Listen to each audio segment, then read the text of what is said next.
call the meeting to order at 6:02 p.m. Thank you to everybody for joining. Let's go through the approval of the November 2021 minutes. Right, I think as long as let's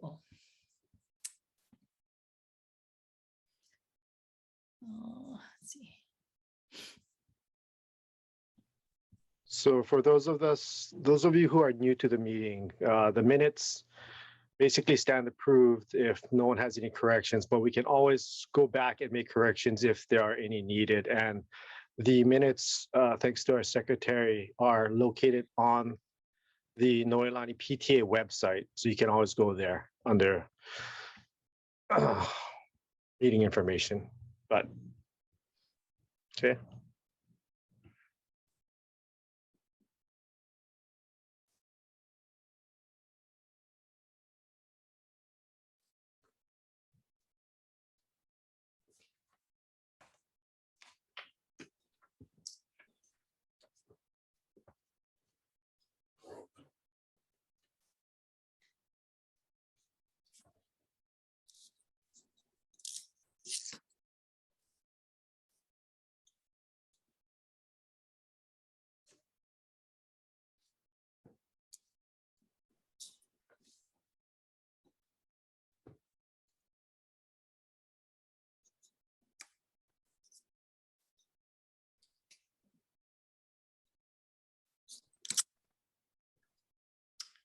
Okay. Does anybody have any comments on the minutes? Okay. Hearing none, it's approved. Yes? Yep. Okay. Thank you, Ali, for putting that together and always being so thorough. Okay, let's move on to principal's report for tonight. Good evening, everybody. Real kind of short and sweet. So we finished our second vaccination clinic yesterday. All told, I think it was about 80 kids that chose to vaccinate as part of the event that we put on. But I've heard from a lot of different parents that they have also vaccinated their children. So just to be clear, it is at this time, and I will put that caveat in for the DOE, at this time, it's not mandatory to have your children vaccinated. And we are not collecting the vaccination card information. But what will happen is if there is exposure to COVID, we will ask, because that will dictate the way in which we will approach the case, right? So if your child is vaccinated and they don't have any symptoms, then they, according to the guidelines, can continue to remain in school, but they would just monitor their health as such. And then the other part is for travel, and I know a lot of people are looking forward to traveling finally over the holidays. So previously, if you were not vaccinated in terms of students, everybody had to do the safe travel. So you have to go find the test and all that kind of stuff. And then once you came back on island, you're supposed to have tested one more time before you return to school and then show us the test. Now, if your child is fully vaccinated, safe travel should be fairly easy because of the vaccination. And you would only need to show us proof of vaccination upon your return. You don't have to get another test. So that makes it a little bit easier for those people who are choosing to do the vaccination. So I'll just stop there and just see if anybody has any questions on that part.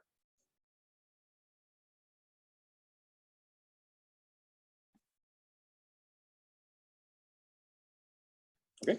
Oh, sorry, Brian. Maybe I don't know if it's this part or later, but with all the kids or with more eligibility on the vaccine, will that allow any on-campus events for, if we can show proof of vaccination, will that be allowed in 2022?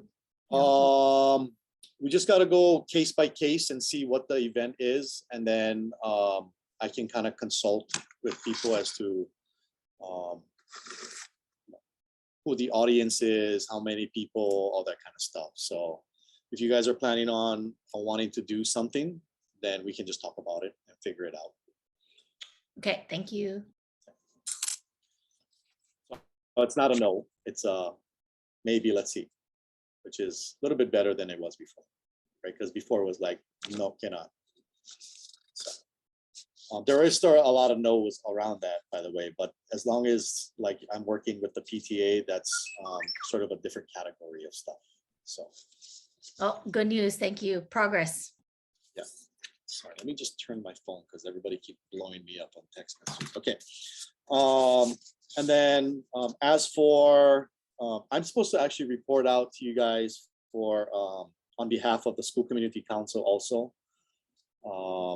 So what we've been discussing there is we are still in the process of working on our comprehensive needs assessment. So basically what that means is we're looking at all of our past data and determining what our needs are. And so we do that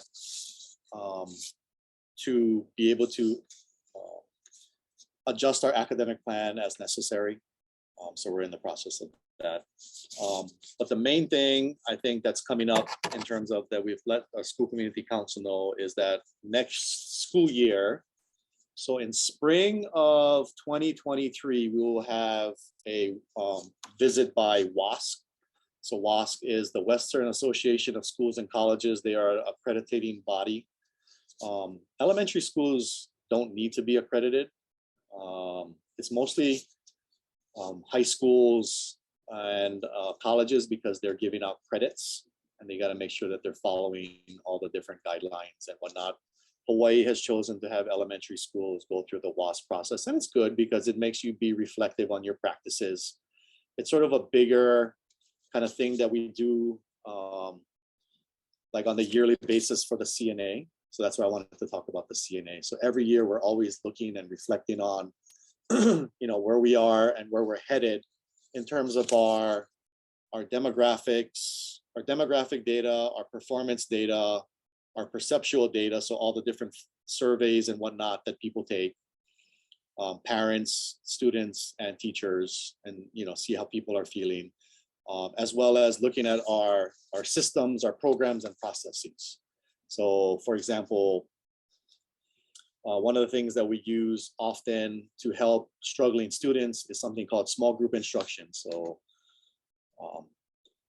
teacher will give general instruction to the entire class based on previous data from assignments. A student might have struggled on, say, a writing assignment.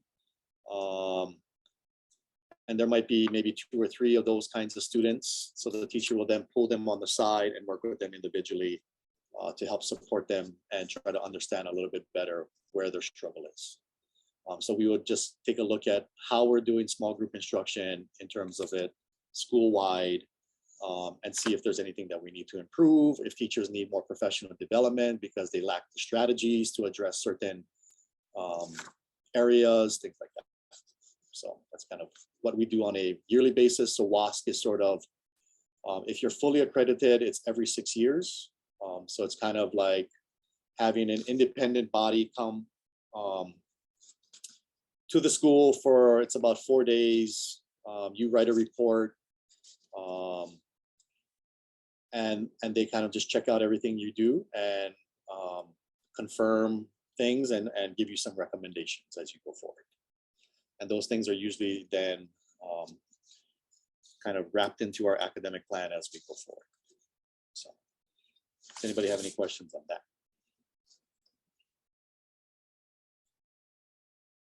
Cool. Last thing I just want to say, mahalo to you guys, the parents, for, again, persevering through these tough times and putting on the craft fair. And so I'm happy to come on Saturday to assist in the way that I can in terms of opening up, but you guys have done all the hard work. And hopefully, we do pretty well with the pickups and the sales and everything else. But thank you very much for all the hard work, for all the parents who have helped to make this a successful online craft fair. Does anyone have any questions for me on anything I discussed or anything else that might be on your mind?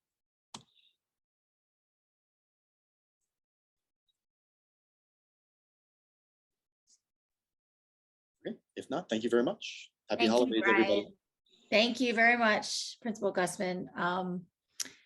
Treasurer's report, Chris?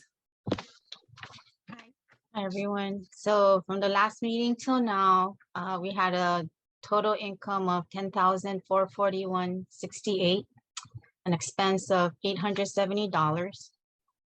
And then the last November 30th bank balance was for the operating $108,733, but actually the current balance is $109,941.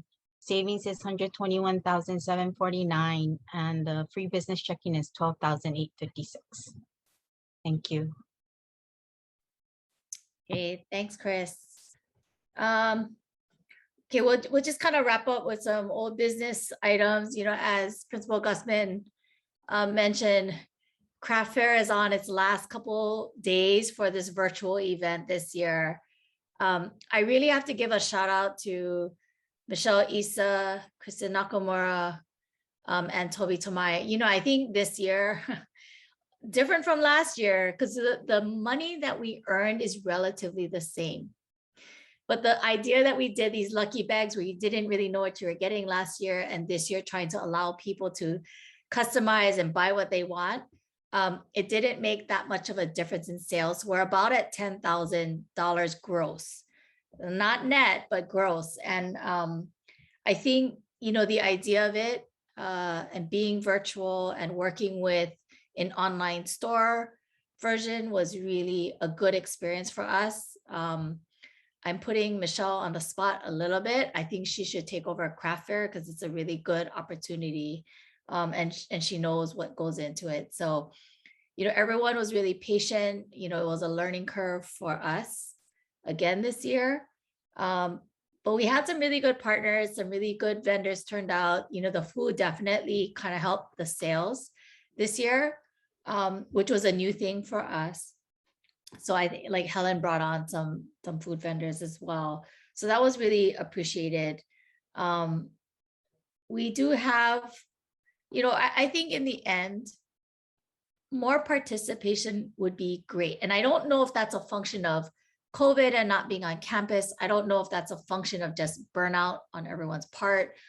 I don't know if that's a function of just the virtual thing is harder for craft fairs than it is in person, because I talked to some of the crafters who participated in our event as well as Made in Hawaii, and they said it was just like gangbusters for them, but that the consumer really wants to be in person. It's more of an experience when it comes to craft fairs, and that was a good perspective to take on that particular event. And I think for us next year, it'll return back to normal or more normal. So grateful for everybody who's kind of hung in there for the last 2 years and sort of improvised as we go. I still think it was a really great success and just shows that we can adapt and be resilient through these times. So thank you to everybody for that. We do have a few things that we still want to continue to sell that are still eligible for sale, whether it's either the bentos from Feast or the Nabeya Maido microwavable bowls. And we do have some Chocolea sets still for orders. So I think I'm gonna kind of batch that up and see if people can help, send out a message or do a social media post on that. But I think overall, we're pretty good. We're looking forward to the distribution on Saturday. And that's great. Anybody have questions on craft fair? Anybody want to volunteer for next year? Okay. Can I say 2 cents on that? Yes. Is whoever is thinking about volunteering, craft fair will not look like craft fairs in the past because we have the Idea Center now. So you can make it your own and rethink it. You don't have to be caught in the same pattern as it was in the past. You might want to have elements of things in the past, but it is an exciting opportunity to kind of to rethink how craft fair should be done. So I would encourage anybody who has that entrepreneurial spirit to raise your hand and volunteer. Yes, that's a good, that is a very good plug for it. So thank you very much, Principal. I would be happy to share whatever experience, that we've gone through the last couple of years. And I think when I say that, it's not just me personally as chair, but just kind of in general, what we saw, like, so the observations that came out of it, even to the food aspect of it, there are some different things that we can look at using vendors rather than doing it ourselves. I mean, to Ryan's point of working smarter, not harder, I guarantee you this year was a lot harder. So I'm not sure if it was smart, it was just different. But, I think all the way around trying to use some of the virtual aspect of it, and then really reaching out to a lot of different types of vendors is a good idea. So I'm definitely volunteering to, pass along whatever knowledge I have, even if it's into next year and I'm not at the school anymore. So Brian is right. Reinvent it every year. We've done it the last 2 years. I think it's been successful for what, the environment that we're in, and definitely appreciate everybody's support. That we really wanted to do a Hawaii Theater for Youth kind of PTA sponsored event before the winter break. I'll be super honest. I think I'm really burnt out. So I apologize. We're not able to kind of get it together this winter, but we're definitely going to do it as we move into the first quarter of next year. We do have a really great setup with Megan Johnson and her husband, Eric, who are parents. Eric is the director of Hawaii Theater for Youth. So we got really, really lucky. They've been very helpful and creative with us. I think I just sort of, I need a little break. Oh, hi, Eric. Hey. Hi, how are you? Don't worry. No apologies necessary. We're finding this in all, we work in almost every school, elementary school in the state, and we're seeing that this is happening all over neighbor islands here. We're at HTY, we're ready to help and serve, but it is a lot of work to get that stuff together. So as a Noelani parent, and I can tell you, it's we're doing great as a school, and you guys are doing great too, and we'll be ready for you just whenever we're ready to put that into action. So no worries there. Okay, thank you so much, Eric. We are going to do it this year. That is guaranteed. We're just postponing the date a little bit. I think we all need to recover, and it's better to have a quality event than kind of rush it through and try to get all these things in at the last minute, and then not do it to the best of our ability. So, I'll kind of leave it at that. But I think we have a good idea going, and we'll share more information, I think, through the room parents in the next few weeks. So be on the lookout for that. I did want Stanford to touch on Jogathon because that comes up in February. So we only have, one more PTA official meeting before the Jogathon season is upon us. So I'll turn it over to Stanford. Yeah, so thank you, Danny. I've been in contact with our teacher representatives at Noelani. There's 3 of them, Miss Kuba, Miss McCurdy, and Miss Crawford. And I actually sought the advice of Mrs. Lum, who, for those of you who don't know, is the PE teacher at Noelani. Real quick, the Jogathon event is used to raise funds for the PE teacher position that is not funded for by the DOE. So it's a very important event. I'm actually not sure if we're going to be doing fundraising this year because fundraising does require quite a bit of work with the teaching staff, and they are, as you know, really working hard. And so that part is still yet to be determined. Thankfully, the Noelani PTA does have a fair bit of cash in our reserves. So if we have to go through another year of no fundraising, it's not the end of the PE program or anything. But that is still, we still need to work that out. But as of now, the Jogathon event is scheduled for the first full week of February, which should coincide with Noelani Spirit Week. That should be February 7th through 11th. The event this year is not going to be similar to Jogathons in the past, where kindergarten through second grade would run around the course and third grade to fifth grade would cheer them on, and then vice versa. It's obviously due to COVID. We're going to keep kids a little bit more distance, and they're going to actually run it during their scheduled PE time throughout the entire week. We're going to have two courses. One is going to be an outdoor course. Hopefully we have good weather. The kids can enjoy the activity outside. But Mr. Sakamoto, who is, I believe, a fourth grade teacher, had a indoor course set up, or fifth grade teacher. Thank you, Mr. Gusman. He set up a indoor course last year because of, just the weather. And we're going to have that probably set up as a fallback should we have rain. In terms of volunteers, previous Jogathon, there would be, a lot of parent volunteers. We would seek help setting up the course, directing kids. I don't think that's going to be needed this year, but we might need some assistance setting up the outside course. But we'll see. I'm going to work with Mrs. Lum, and we'll figure out what kind of manpower we need. Of course, we want to keep the kids and the staff safe. So the less people we have on campus, ideally, the better. And let's see, last thing. One of the teachers actually brought up the idea of a post-race snack, which was, I think, part of previous Jogathons. I'm not sure about this year. COVID is, yeah. I see but that's pretty easy to figure out, I think, in the end, if we need to do something.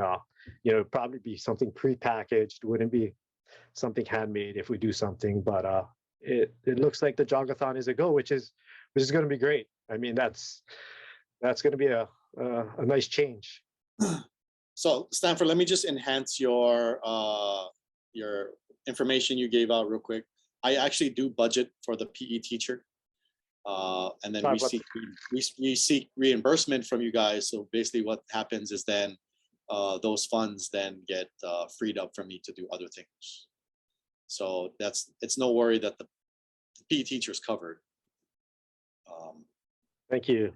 Yeah, so no worries. But if there was a year to be missed, but I do appreciate the assistance. So that's the safety net that I actually do put that into my budget. Stanford, maybe you can let everybody know, because I think it's a certain Friday or a certain week in the month of February, second week, is it? The first full week, but it's sort of like the second week in February. Yeah. Okay. February 7th through the 11th. Okay, thank you very much. Any questions for Stanford on Jogathon? Oh, okay. Let's Danny, move on. Oh, yeah, go ahead. Real quick. Last meeting we had talked about the idea of not doing a Jogathon shirt, and some parents were for it, some were like, we could not. Do you have any ideas? I mean, we have it budgeted, I believe, but what are your thoughts? I don't have a feeling about it one way or the other. I don't know, Principal Gusman, I think it's more of a school spirit question. I mean, personally, I don't have an opinion one way or the other, but again, I think if it was for school spirit, it is something that the school provides to the kids every year, and it is dated, and sometimes we sign the back of the shirts and all these things. So I think if that's a tradition, then I think, it would be great if we could continue. But Principal, you have any thoughts on that? Not any strong ones either way. It's totally up to you guys if you wanted to kind of go ahead and do that. I think it's great, because when you look at different pictures. You know, like if we get back to doing sort of that where everybody, it's kind of cool that, you know, it does have some school spirit to it. It might help with the morale of the kids to be able to, you know, come to school on their chosen day that they have to do the jogathon and with their shirts. So in terms of, you know, a lot of things that we're trying to do besides academics this year is to address the social emotional kind of components for the kids. So in that sense, it might raise their spirits a little bit and get them excited about it for that week. But, you know, still, again, it's up to you guys what you guys want to do with that. Hi, everyone. That was me the last meeting I was mentioning about the shirts. I totally understand Principal Gusman's point about social emotional part. So, you know, if we do want to stick with the shirts, I'm fine. Maybe for future, if like the Noelani shirts that we sell in the beginning of the year, I don't know if we could, for Jogathon, have them wear those shirts so there's not two separate shirts. I think for my family anyway, I know Waylon said his daughter really likes it, but we get the shirt and my daughter never wears it again. And I feel like, oh, it's, you know, money that we could have spent on something else. But, you know, I'm not totally against it. I'm fine with it. But if money was tight, I was just thinking that might be a way or a place to possibly consolidate. But that's it. So I'm fine either way. Lisa, no, you know, I think, thank you for that perspective. I think one thing that's difficult is it's not really a money issue for PTA. I mean, we have a lot of money in the bank. I think it's really about how we want to continue to spend our money. That is definitely a question that's been ongoing, and I think we're starting to examine it more this year. So if there are other ways, maybe, you know, there's, I don't know. I don't actually want to offer up anything right now. I'm a little, my brain's a little fried this week after the power outage on Monday. So I think we should kind of talk about it more this year. You know, maybe because we're already into December, I want to plan to do the shirt for February. I mean, that would be my vote. Let's plan to do it this year, but use the rest of this school year to kind of talk through what are the other opportunities to have the school spirit, to do something that maybe is more sustainable for everybody long term, whether it's just, I feel bad because I feel like I'm wasting the shirt. So for me, it's not, you know, maybe the money isn't the first thing, but I feel bad that, you know, we either outgrow it or we don't use it. And I feel like I'm wasting something. So we can definitely talk about it, because I agree the school spirit and the camaraderie and social emotional is important. So let's figure out how else we can do it. So no, I think the point is still very well taken. What if I'll explore about a shirt that is maybe not labeled Jogathon, but definitely labeled with something Noelani. And I'll look into if everyone's in favor of it, or something more athletic, like, you know, athletic wear where it's dry fit or whatever you want to call it. But my kids would probably wear that more often because they can use it at sports or what. And, you know, when it rains, it dries off a lot faster. I just don't know if there's going to be a huge price increase, but, you know, I'll definitely check in with the rest of the PTA, if that's okay. Yeah, that's fine, Stanford. Thank you for that. Okay, any other questions or comments about Jogathon? Okay, let's move on to some new business. I apologize. So I haven't sent this out yet. I'm gonna do it, you know, I think on Sunday or after craft fair is done.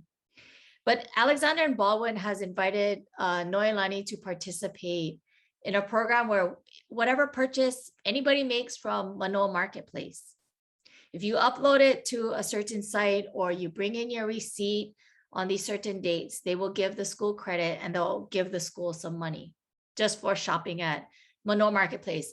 And I think here's my couple of comments. One, I noticed that in the craft fair, when we made announcements, there was a spike in sales. And then it really tapers off after a couple of days. It really kind of, I mean, people know it's out there, but nobody really did anything with, I think, some of that information. So I think this will be similar. I think, we will make an announcement through the room parents. We'll give the information about, what to do, how to redeem it. I want to focus less in this case on the money that it's going to bring back in, because I think that's less of the issue that I have with it. I really think Alexander and Baldwin has done a lot for us in the past, especially allowing us to host craft fair last year on their property when we couldn't do anything else with anyone else. They were super helpful. So I think I'm very supportive of A&B for just that alone. It's part of the neighborhood. We talk about community, we talk about how important it is. So that's sort of the message tone that I was going to take. But again, I sort of want to focus on getting craft fair out the door. We do have until January 31st to turn in these receipts. If we turn in 100 or more, we get, an extra bonus.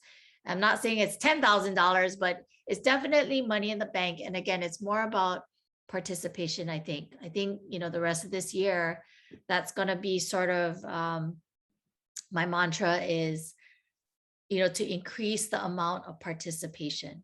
Because I think whether it's PTA membership, enrollment type, participation in the craft fair itself or events, we're at roughly 25% of the school population. And I think that's been historical.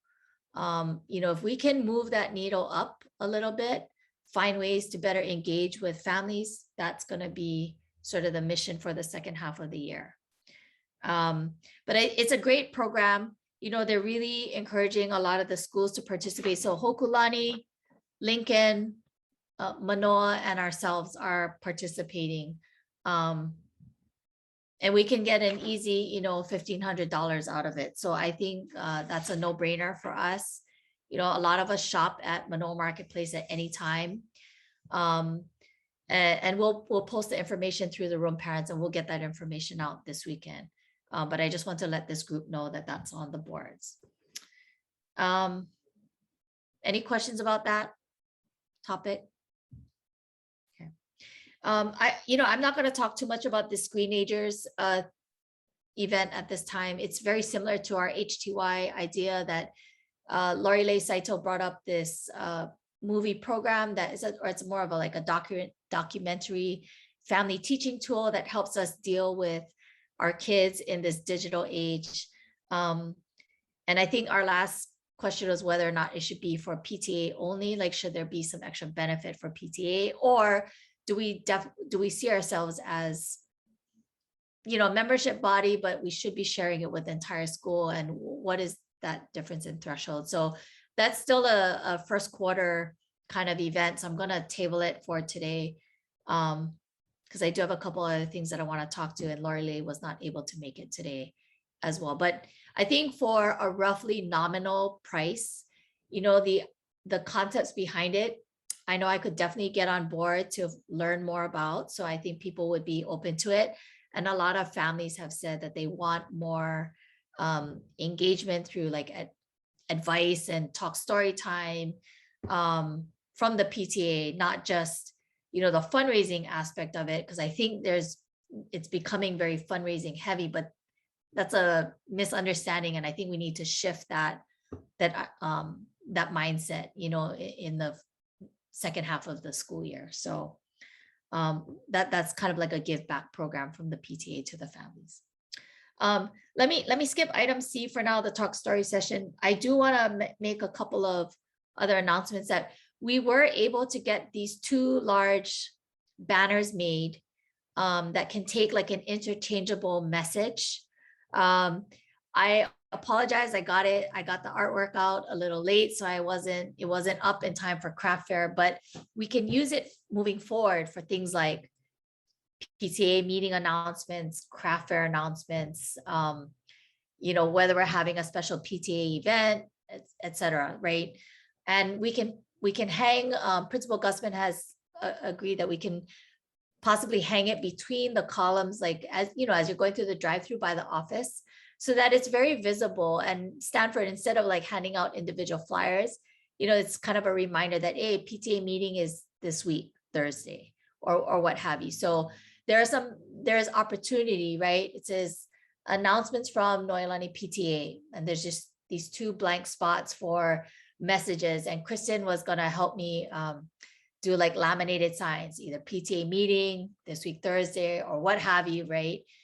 And if it's something that's a one-time event, it's not like we're printing out a brand new vinyl banner for one event, right? We're making it interchangeable. We printed 2. So for a very small fee, I think we're going to get more messaging out there, more people to see. So that was something that we're going to get up as well. And then before I get into kind of the talk story session, one thing I've been thinking about a lot recently is just the sustainability of the PTA, right? How are we going to help sort of carry this group forward? I know that a lot of families are feeling strapped for time, mostly. Money is also very, tight these days. I've heard a lot of people, just say they just can't make it this week or what have you. And I totally understand. And I think we need to find other ways to get people energized enough to come back in, or to be able to participate even offline. Doesn't have to be in this meeting. It can be offline and, email the school, email the PTA. Maybe we need a Dropbox, right? Maybe we need a Dropbox with things that somebody can just put a little note in there and say, hey, PTA, what about this? But that idea that, I hear more often people saying what they're not getting, and what I've been telling everybody, and this is at work, at home, PTA, whatever, and other boards. I think it's hard to hear what you're not getting, but what I want to know is what you do want and how we're going to get there. And that's super important. I think in the second half of the year, what do people want? What are people looking for out of the PTA? So we can figure out how to get there if that's in the PTA's wheelhouse, right? Moving forward. Because the sustainability of this group is important. We've talked a lot about money and how the finances impact what we do. The idea that at some point, maybe people are like, you guys have so much money in the bank, I don't need to participate on the volunteer or the fundraising events, right? It's not necessary. We have a lot of money. So how do we start addressing all these issues that I think are super important? Do we start, we need to spend more money back on the school. That's my personal perspective. Whether that's events or capital or education, like things that help the teachers. But I think we need to start spending money back on the school, because we've been sort of fundraising continuously and then not spending as much back. Yes, we have been showing a deficit on the budget. So I think also, to that point, we do need to manage it. We just need to think through it more in the beginning of next year. And so that's why I think for Principal Gusman, if we can figure out how to get an in-person event that helps us organize the PTA, even if it's towards the end of the first quarter, we kind of want to see how it goes. We know there's another variant out there, all these things, show vaccination card, whatever it is, we can talk through it, coming back in January. But I think being in person and trying to do this brainstorming session about sustainability of this group is going to be important. So that's sort of my personal mission on the way out the door. I will say that. And that will segue into, my item C on the new business, just trying to find out more about what the PTA means to the student, to the families of Noelani Elementary. I'll admit the last couple of months have been a little rough. I haven't even had a chance to talk to Principal Gusman. I was trying to do it on a monthly basis, just see where the school is at, what's going on, not always talking about the needs, but just being connected. I think that's important, especially in this Zoom age, right? Staying connected with each other, seeing people face to face does make a difference. So, what else can we do going into the next year? Everyone's ideas are super valid, very important. We need to kind of sift through it. What can we prioritize? And if, you know, this venue is too short to kind of get through all that material, you know, we have our Noelani website, our PTA website, I'm sorry, that has our contact information, and, you know, invite everybody to submit ideas or thoughts or suggestions, whatever it is. I think participating doesn't have to be at a particular event, doesn't have to be at this meeting, can be anytime, offline or not. So inviting everybody now to spread that word, and we can get going for, you know, into 2022. Okay, so that's what I had to discuss. It's 6:42. I'll open it up for other discussion.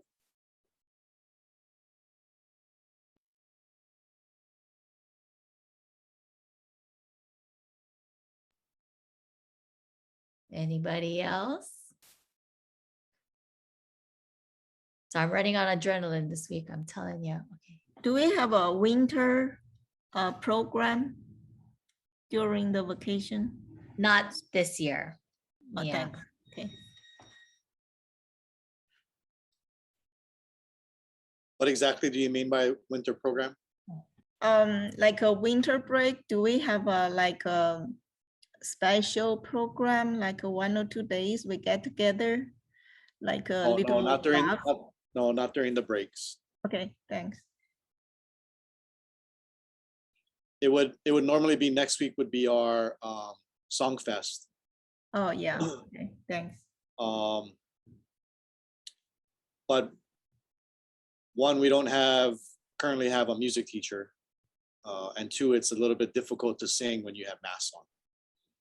Yeah. Yeah. So yeah, we haven't had Songfest in 2 years now. Thank you. Thank you for that question. Anyone else have questions or comments? No. Brian, maybe, you know, for a Big Island trip, are we still kind of looking at that for next year? So that's kind of up to the 4th and 5th grade, but I was just telling Stanford kind of yesterday, because Mr. Fukushima was floated over by us. And so one of the huge challenges that we're facing right now is we can travel, but one of the biggest roadblocks is we have to have a contingency plan in case a student gets COVID while on the Big Island and has to quarantine there for 10 days. And that's kind of a huge hurdle and expense for that family, especially if they don't have, I mean, you wouldn't want to go to somebody like a relative's house anyway. You'd have to probably quarantine in the hotel and have 10 days of hotel expense, right? Besides the fact that you have to room with 2 other kids and a chaperone. And so then it becomes, and then you're on the bus and all this. So it presents a big hurdle for us in terms of risk. And so they're trying to figure it out, but the initial indication would be that might be a little bit too much to overcome at this point unless something changes. So I did do all the procurement stuff, the necessary paperwork through the DOE for us to be able to like go on the trip and pay for it and all that, but that's the thing that's sort of holding us up. And then I'm not sure where, because I kind of leave it to them, right? To the grade level, especially 4th grade. I'm not sure where they are with, because the economics of the trip in the past has been 1 parent chaperone, that parent's child, and then 2 others, how comfortable people might feel sleeping in the same room as, in this kind of environment. And so I'm thinking, and Mr. Fukushima thinks the same, is that unless something changes, and we can wait a little bit longer, but there is kind of a drop dead date in terms of probably right when we come back from school, unless something changes. and it doesn't look likely that it will. So it's unfortunate. Okay. Yeah, well, that is a bummer since, my son is the one that Yeah, mentioned. But and the would, volcano is erupting too. So I mean, I know. cool. So would Jeff be willing to share like his kind of normal itinerary with families? And if, like, let's say they want to go on their own and they can kind of do the same things that we did on the trip, would that be? I can talk to him, Okay. definitely.